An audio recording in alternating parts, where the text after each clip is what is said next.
What's up guys, 007 here, and I actually just got back from the junkyard. I wanted to show you guys a small kind of, not day in the life of, but what it's like to own an older car, whether it's your project or your daily driver.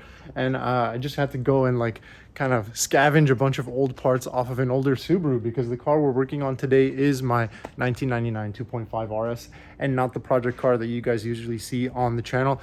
Normally this guy would be in the backyard getting worked on and that would be out on the streets. But today they're both back here because my daily driver wants to become the project car.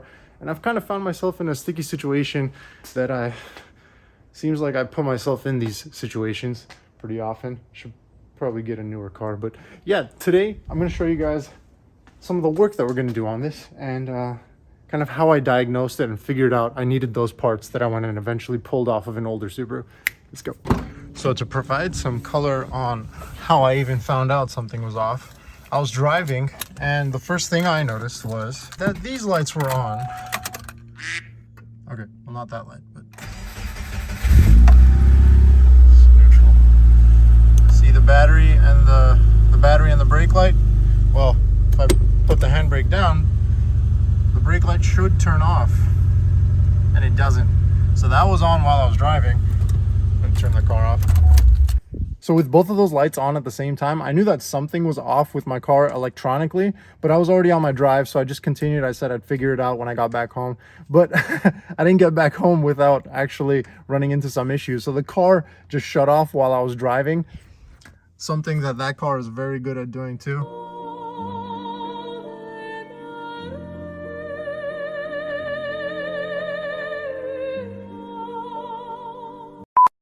It looks like these guys are somehow related because they both like to leave me stranded on the side of the road, especially when I don't know where I'm going for some reason. It's never on like a normal commute day or something. It's when I'm going out of my way to some place I've never been to before.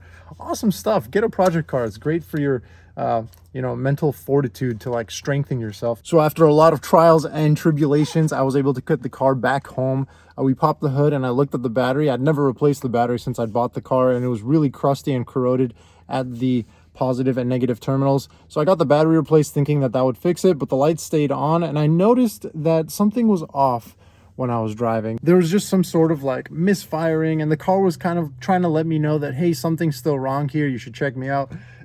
So I checked the voltages on the battery and it was at around 12.3 volts. And technically when the car is on and running with none of the stereo and lights and stuff on, the alternator should be charging the battery even more, so it should be higher than its base voltage essentially, and it wasn't doing that. It was actually lower, which means that the battery was being drained while I was driving.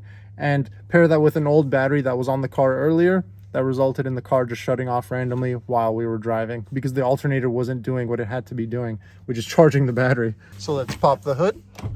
Here's the engine bay on my Subi. This is the brand new battery that I got from Costco. I highly recommend Costco because they always get you that cool 3-year warranty. Nothing special in terms of the battery itself. It's not like a lightweight battery or anything, but they do run well and they are fairly reliable with a long warranty. So here's the cheap multimeter that I have hanging around all the time. I highly recommend getting one of these, and I will have this link down in the description box below as always. Great to have around for checking voltages, especially if you have an older car. You're going to be running into electrical issues all the time, so it's good to have one of these around. So a basic way to check an alternator is to first check the voltages across the battery, the positive and negative terminals, and then with the car on, do the same thing and see how the voltage changes. So I'm going to set this to 20 volts. We just need it higher than the 12 volts that the battery is going to be producing. And then this should be producing about 12.3, 12.7 volts, something like that. And as we can see, we got 12.32 volts. I'm going to put it again so you guys can see the change. Yep, 12.32. Now I'm going to start the car, and without the headlights on or any of the stereo playing, we're going to check that voltage again.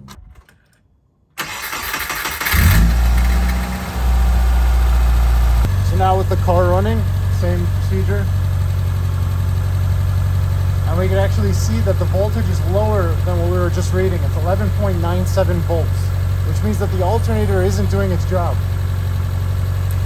Now with the car turned off, this is the alternator for people that don't know. I'm going to disconnect the battery and then take this guy out of the car and put this pretty heavy. This new unit that I picked up from the junkyard, this is actually an aftermarket. It says brand new, but it's a much newer unit than the one that's in this car. This is the original alternator that came with my Subaru from 1999. So it's done its job over the years, but it's time to replace it with this shiny newer guy, and hopefully that'll fix our issues with the alternator.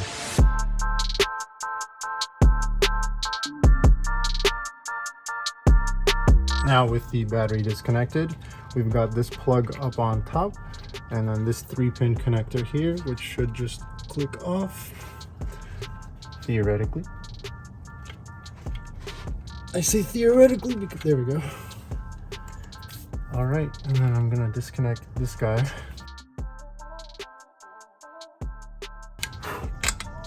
There we go.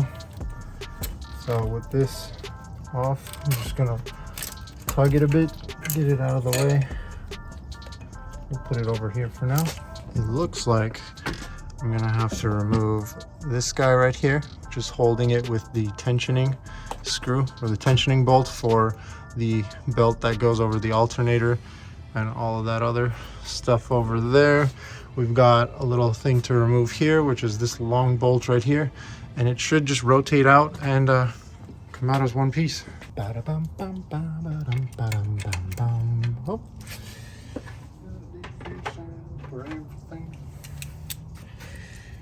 Subaru life. It's what makes a Subaru a Subaru. Yeah.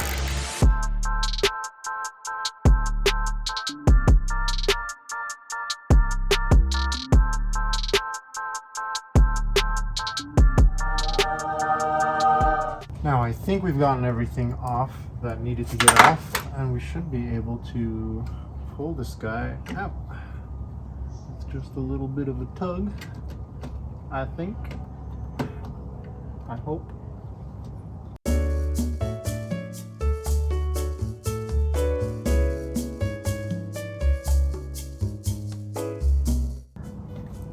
The one that I took off the parts cart just slipped right out. I don't know why this one's giving me issues.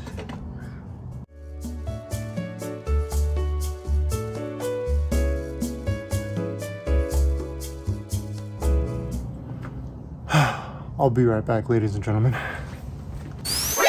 NANI? When in doubt, hammer it out.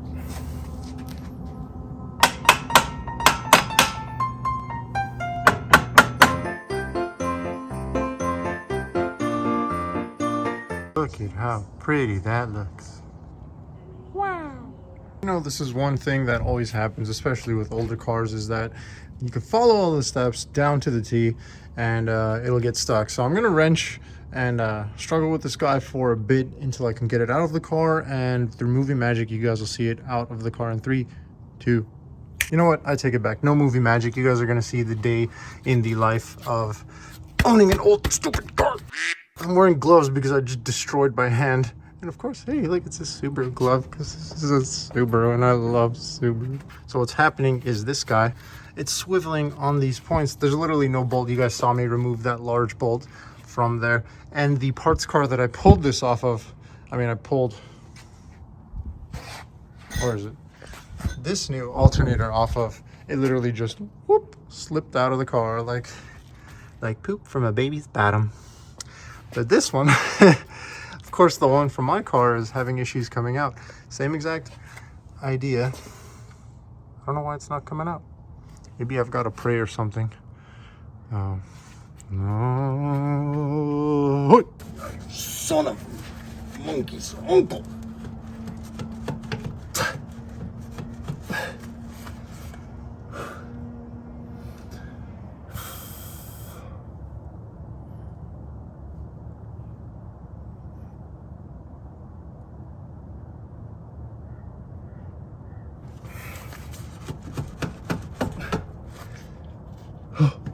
It's almost out.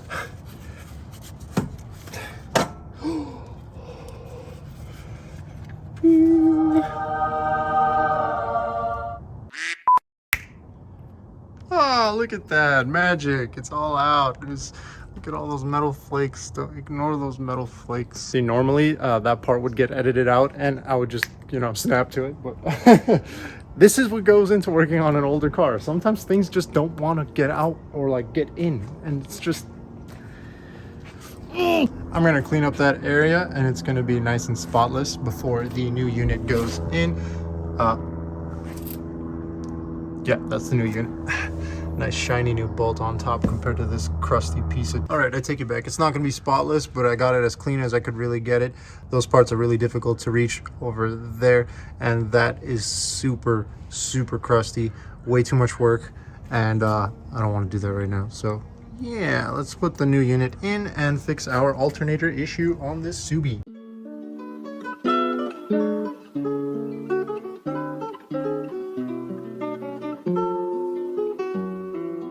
Now I'm not going to tighten this all the way because I will have to rotate it up and down the alternator to make sure that the tension, if I can rotate it up and down, to make sure that the tension on the belt is correct. So I'm just going to get it snug.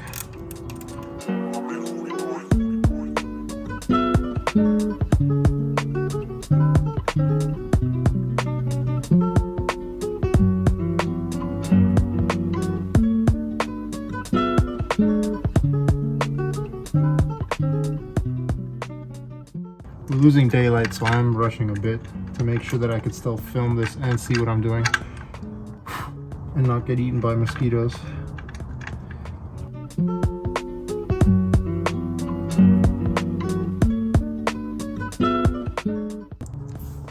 So what I'm doing here is when I tighten this tension bolt right here, it's going to raise, meaning it's going to reduce the distance between it and this bolt right here, which is going to tighten this belt, which is all we need. We should be able to turn this halfway.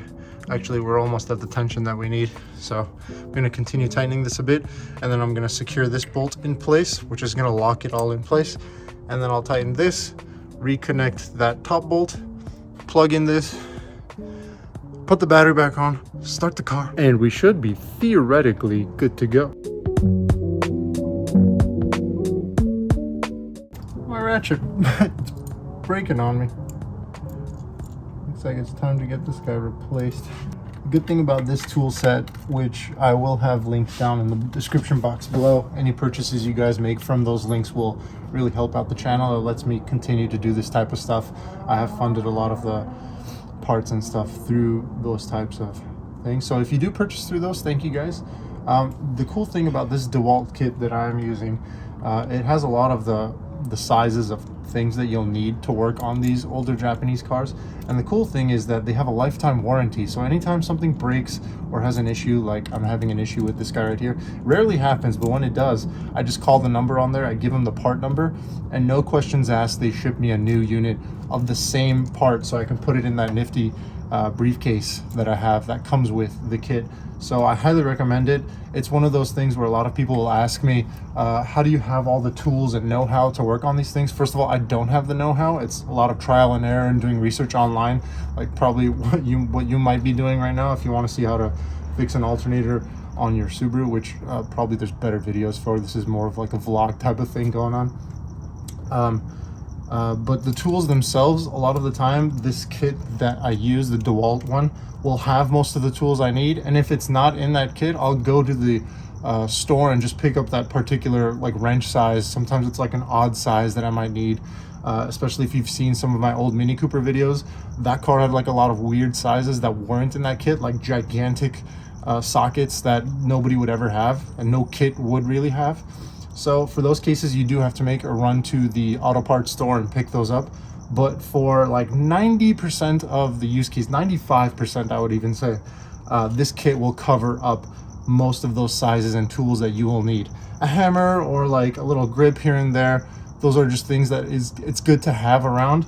But this type of toolkit is an absolute must in my opinion, unless you got like a pro shop, in which case you're probably way better off than 99.9% of people on the planet, so you won't be needing that.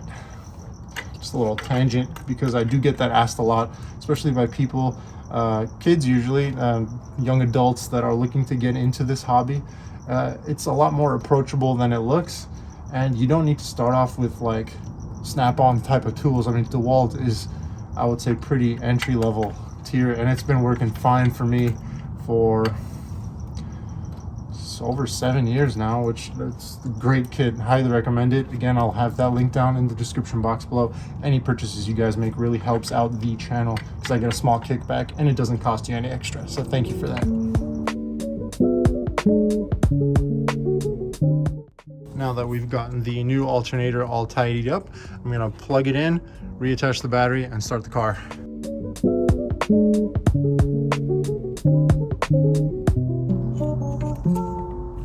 I'm gonna clean this lead up. Actually, it looks pretty messed up. We just got some steel wool here. I'm gonna scuff up this little contact to make sure that there's clean metal to metal contact.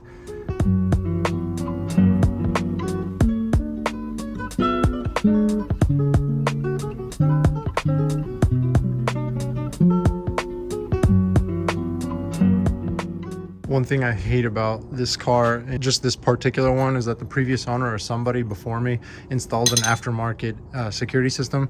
So the moment I put that on there, it's gonna start blaring that alarm, and I have to have my key ready.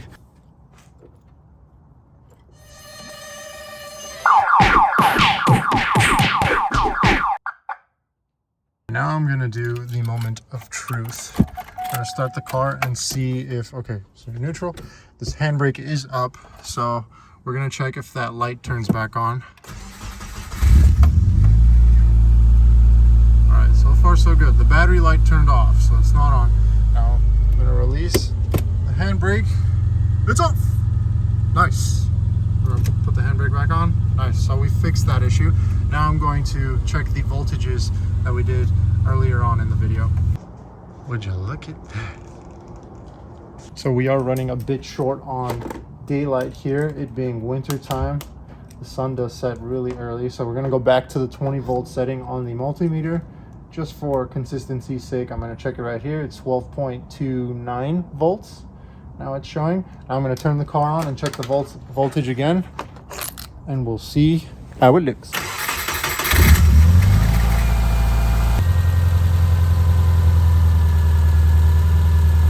Now the voltage reads 14.4.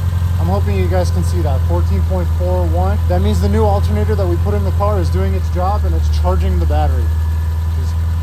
Yeah. Another thing I have noticed is that the lights after this new alternator are way brighter than before because the battery basically wasn't able to keep up with all the demands of the car. Now the alternator is properly charging it. Look at that, that's so bright. I've never seen the lights that bright. Look at that. I'm gonna turn the fog lights on just for aesthetics. This guy right here.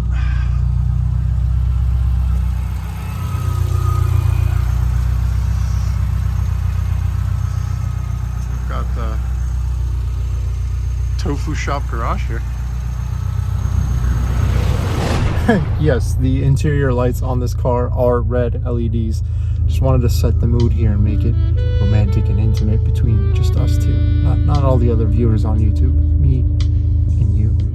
That's going to be it for today's day in the life of kind of frustrating basic job of changing the alternator on the 2.5RS Subi that we have here. I just wanted to make a quick video, and this is like a thing that came up unexpectedly. I did not expect to get stuck on the side of the road in this car. This is my daily driver. The project car is for that, and this guy's trying to occupy that space. No, you can't do that. No, sit. So yeah, I just wanted to show you guys this and bring you along for the journey, kind of like a behind the scenes almost of basic maintenance on these older cars. I'm gonna stop talking. Thank you all for joining me today. If you liked the video, don't forget to hit that like button, and I'll catch you guys in the next video. Peace. It's raining. Just wanted to show you guys a continuation of the day in the life of. So I guess this is days in the life of, because this is the day after the video you guys just watched. And these are the days of our lives. Trunk is leaking from that rear wing area, I'm assuming. Probably need new seals for that. And the 8.6's trunk, if you guys have been keeping up with the channel, it does leak from that area. That's gonna get fixed when I get it painted eventually. So yeah, if you're gonna buy an old car, be prepared for things like this. And just have some patience, because you're gonna need it.